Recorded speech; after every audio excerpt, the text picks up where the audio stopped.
Awkward encounters with celebrities. Tell a story when you didn't realize you had met a celebrity, or when you didn't let on that you recognized a celebrity. I once met Elon Musk at one of the Tesla stores in LA. I wanted wildly to meet him, but I didn't want to seem intrusive, so I decided to walk over and ask him, "Excuse me, do you happen to work here?" He said, "Well, sort of." "Then can I ask you something about the insides of the Model S?" "I'll get somebody for you." "Come on, I'm just kidding." He laughed, shook my hand, and moved on. My dad and I went into a store near Chicago one day and came across Michael Jordan. It was about 2006. We stood in one of the aisles and picked out a card for Mom's birthday. Michael and his son apparently needed a card too, because they stood right next to us.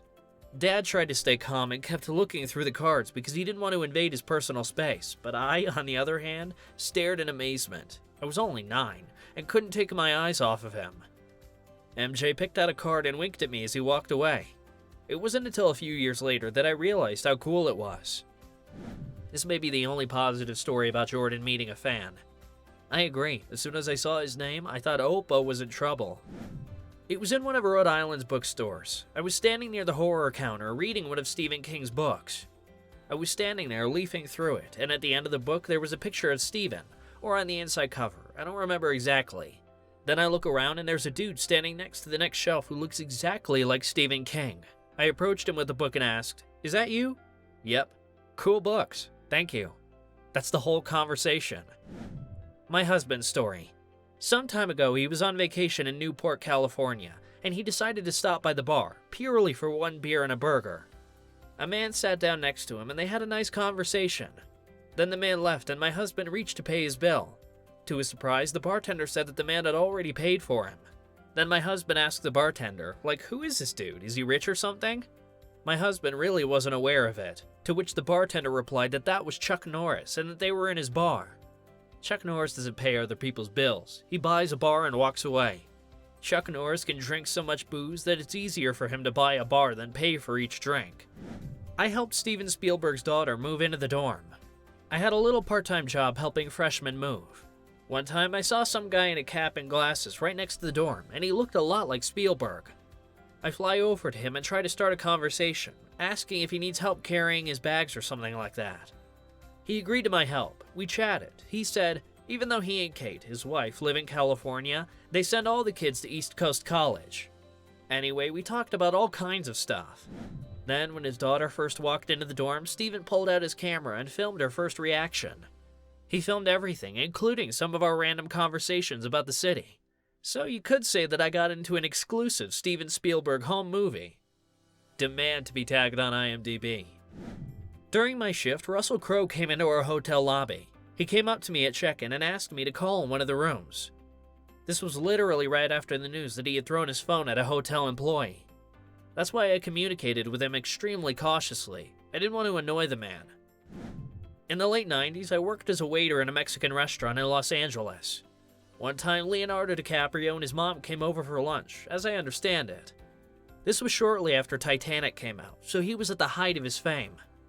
Leonardo had a beard and wore a cap and sunglasses, but I recognized him anyway. I didn't say a word to anyone, but I decided to write on the check, "Your movies are awesome. I hope you enjoyed our food," and walked away to another table. Then when I came back for the money, I saw that he had written down, "Thanks for not exposing me," and left a $100 tip. Just imagine how cool that was. The 19-year-old me was happy. I took that money and after my shift, I went to spend it on PlayStation games. Gas station between Crescent Heights and Sunset. I walked out of the store and heard, "Hey, hey," coming from the cracked window of a tinted Range Rover parked near one of the pumps. I walk up to the wheelbarrow and see Jeff Goldblum, who somehow spotted my gold ring from 6 feet away. He said he liked it a lot and wanted to buy one for himself. Asked me where I got it. I said I got it from my grandfather. He wanted to take a closer look. I held out my hand to Jeff, and he admired the ring for a while and thanked me. I said no problem and went back to my house. I would like to believe that we are friends now. Modified. Since everyone is asking, here is a picture of the ring. I was on the same flight as Samuel L. Jackson. I was one of the last to get on the plane, and I still couldn't figure out what the jam was in front of me. As soon as I finally walked in, I realized that everyone was staring at Samuel. He stood near the cockpit and greeted all the passengers/fans. I pretended that I didn't care, didn't say a word. It turns out that I am very shy when someone famous is around. Well, at least I didn't make a joke about snakes on the plane. I was in one of the stores in LA. Right next to the cash register, I ran into a black gentleman in expensive clothes. It was pretty late and he was wearing black glasses and talking on the phone. I offered to pay him first, though I didn't immediately recognize him. He nodded and said, "Thanks, buddy," paid for his purchases and went about his business. The moment he left the store, I knew he was Jamie Foxx. I met him once too on my way to work in New York. I got off the subway between 6th Avenue and 42nd Street, right outside the Radio City Music Hall, and I saw him get out of the limo, surrounded by a big crowd. I figured it would be cooler if I just walked along with him for a little bit, then asking for an autograph, so I did. We walked together for about half a block. I wouldn't be surprised if it turned out that I was caught in some pictures. I worked as a cab driver in the 90s. Our company was something between a limousine rental and a regular cab, so we catered to some pretty posh establishments. One time, I'm dropping off a passenger and some dude comes up to me asking, "Is this a cab?" And I say, "Yes." And he tells his buddy that they can go. His buddy gets in the car and says, "Bro, this ain't no cab. It smells a little too cool for a cab." I recognized that voice right away. It was Chris Rock. I drove them to some local nightclub. We drove literally 15 minutes. The guys were kidding the whole way. At one point at a traffic light, some guy jumped out and tried to get into the regular yellow cab in front of us. Chris Rock was sitting in the back, making fun of him. I held on as long as I could so I wouldn't laugh my head off. He wasn't that famous at the time, but I often watched stand-ups on Comedy Central and was aware of what he was doing. But I decided not to make a fan out of myself. 10 out of 10, would love to ride Chris Rock again. Before I knew who I was talking to, Sean Alexander came up to me and asked if I liked American soccer. I said I especially liked the team the Steelers, to which he replied, "It's a shame we gave them the Super Bowl." I felt like a dumbass, but it was fun. He's a wildly cool guy. My mom is a big sports fan. One day she and I were walking through a mall and she noticed some big, muscular guy who looked very familiar, but she couldn't remember who he was. She assumed it was some famous soccer player and she became so curious that she decided to go up to his short, strange friend and clarify the information. His friend replied, "Hello, this is my security guard, and my name is Elton John." I don't know if that counts or not. When I was 15, I was a wild fan of StarCraft. At that time, the game was literally 3 months and constantly played on Battle.net, mostly 3v3. After playing one epic match, we went into the chat room to discuss how cool it was. And I don't remember who it was, but someone in the chat room wrote, "Guys, you may not care, but you just smeared Ben Affleck." Of course, no one believed this, so we asked for proof. We were told to wait literally 1 minute.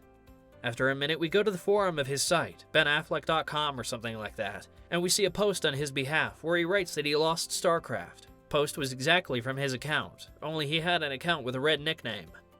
We chatted some more in the chat room and went our separate ways. I once met Robin Williams. It was in the Village outside San Francisco where I grew up. I saw him literally once, although I heard rumors that he often came here. But I took it as a story about Bigfoot and the Loch Ness Monster. My brain couldn't believe what I was seeing. According to his clothes, you could tell he was trying very hard not to be recognized, so I decided to stay out of it. We crossed paths. He smiled at me, I smiled back, and we went our separate ways. I had a story like that just yesterday.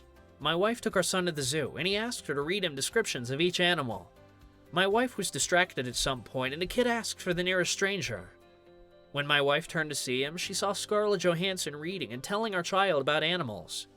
She has such a lulling voice. I wish she would read to everyone. She, by the way, was the voice of the audiobooks. I have Alice in Wonderland in her voicing. I met Justin Timberlake and didn't realize it was him. My dad and I came to watch a basketball game, but before watching it, we traditionally decided to go to the bar. The game had already started, so there was hardly anyone at the bar. My dad went to the bathroom and I went to get us a beer. There was only one man in a cap and sunglasses sitting at the counter. I politely asked if the seat next to him was taken, to which he replied, "No, have a seat." We chatted for a couple of minutes, after which his wife came in and invited him to watch the match. He held out his hand to me and asked my name. I said my name and he said, "And I'm Justin. It was nice to meet you. Have a good evening."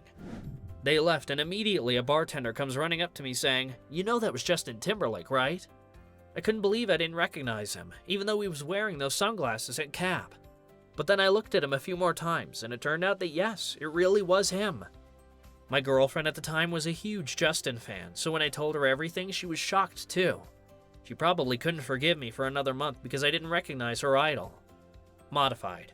For those who think the bartender was kidding me, it was one of the Memphis Grizzlies games, and Justin came out on the court at one point to warm up the crowd. Justin is one of the co-owners of the club, so it's not that surprising. I worked at a movie theater in Albuquerque, not far from where the first Avengers was filmed. This was around the time the Captain America movie was released. I remember it clearly because we had a cardboard copy of him. I was sitting there flipping through the poster, and 3 people came up and got tickets for a girls' night out in Vegas. It was dark. I didn't recognize 2 of them, but the dude in a green cap and sunglasses who was paying for everyone, I recognized immediately. It was Chris Evans. I gave him his credit card and asked him to sign the receipt. He signed and laughed. Thanks so much for watching. In the comments below the video, you can tell a story when you didn't realize you had met a celebrity, or when you didn't let on that you recognized a celebrity. Plus, I suggest watching videos of the people who have been in a coma and immoral scientific experiments.